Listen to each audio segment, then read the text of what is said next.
পেট থেকে কুফরি জাদু বের করুন মাত্র 3 দিনে। প্রিয় ভাইয়েরা আমার, প্রিয় বোনেরা আমার, আপনাকে এটার জন্য কোনো কবিরাজের কাছে যেতে হবে না, এটা আপনি নিজেই করতে পারবেন। কুফরি কালাম এখন আমাদের সমাজে এটা একদম ছড়িয়ে গেছে, এটা যেন একদম প্রত্যেকটা ঘরে ঘরে এখন ঢুকে গেছে।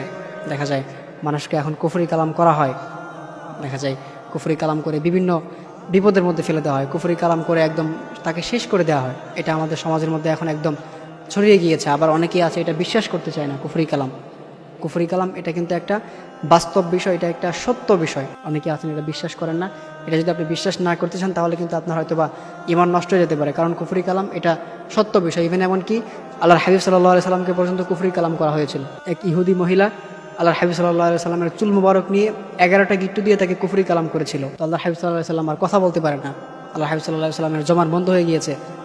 তখন ফেরেশতাদের মাধ্যমে আল্লাহ তাআলা জানিয়ে দিলেন যে আপনাকে এক ইহুদি মহিলা আপনার চুল মুবারক নিয়ে 11টা গিট্টু দিয়ে আপনাকে কুফরি কালাম করেছে। তখন আল্লাহ তাআলা সূরা ফালাক, সূরা নাস নাজিল করলেন। তখন যখন ওই 11টা আয়াত পরে আল্লাহর হাবিব সাল্লাল্লাহু আলাইহি সাল্লাম ফু দিলেন, সাথে সাথে কুফরি জাদু শেষ হয়ে গেল। আল্লাহর হাবিব সাল্লাল্লাহু আলাইহি সাল্লাম কুফরি কালাম থেকে মুক্তি পেয়ে গেলেন। এই জন্য প্রিয় ভাইরা আমার, কুফরি কালাম এটা কিন্তু একটা সত্য বিষয়। এখন বিষয় হচ্ছে, কাউকে যদি কুফরি কালাম করা হয়, কাউকে যদি জাদুটোনা করা হয়, আপনি যদি এই আমলটা 3 দিন করতে পারেন তাহলে আপনার কুফরি জাদু শেষ হয়ে যাবে, আপনার কুফরি কালাম এটা একদম শেষ হয়ে যাবে, আপনি সুস্থ হয়ে যাবেন পরিপূর্ণ। এখন বিষয় হচ্ছে আপনি আমলটা কি করে করবেন। আপনি অবশ্যই আমলটা করতে হলে আপনাকে কিছু শর্ত আছে, সেটা হচ্ছে আপনাকে উজু অবস্থায় করতে হবে। আপনি যখন আমলটা করবেন আপনাকে অবশ্যই উজু অবস্থায় করতে হবে। এরপর আপনি যেই দোয়াটা পড়বেন এই দোয়াটা আপনাকে অবশ্যই সহি শুদ্ধ করে পড়তে হবে, না হয় কিন্তু আপনার এই আমলটা কাজে আসবে না। অবশ্যই আপনাকে শুদ্ধ করে পড়তে হবে। এরপর আপনাকে মানে ইয়াকিনের সাথে, এটা আপনাকে বিশ্বাসের সাথে করতে হবে, তাহলেই কিন্তু আপনার আমলটা কাজে আসবে, আর না হয় কিন্তু কাজে আসবে না। এখন বিষয় হচ্ছে আপনি আমলটা কি করে করবেন। প্রিয় ভাইরা আমার, আপনি এই আমলটা দিনে 3 বার করতে হবে। ফজরের নামাজের পরে, জোহরের নামাজের পরে আর মাগরিবের নামাজের পরে।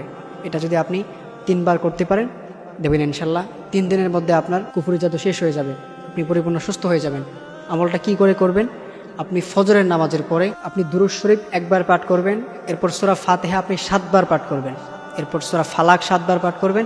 এরপর সূরা নাস 7 বার পাঠ করবেন। এরপর আপনি সূরা নাহালের 69 নম্বর আয়াতটা আপনি 21 বার পাঠ করবেন।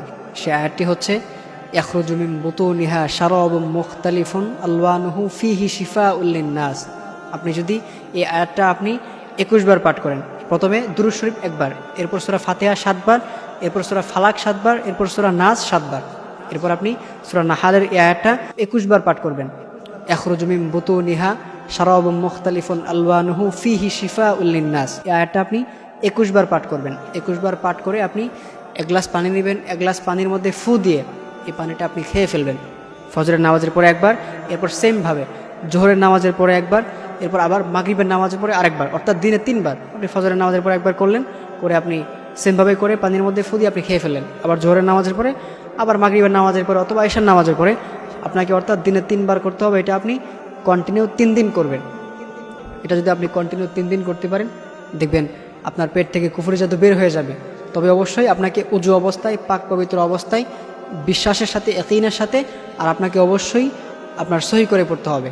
আপনি কোরআনকে সহি করে পড়তে হবে, তাহলেই কিন্তু আপনার এটা কাজে আসবে, আর না হয় কিন্তু কাজে আসবে না। অবশ্যই এই বিষয়গুলো মেনে আপনাকে এই আমলটা করতে হবে। এটা যদি আপনি 3 দিন বিশ্বাসের সাথে করতে পারেন তাহলে আপনার পেট থেকে কুফরি জাদু বের হয়ে যাবে।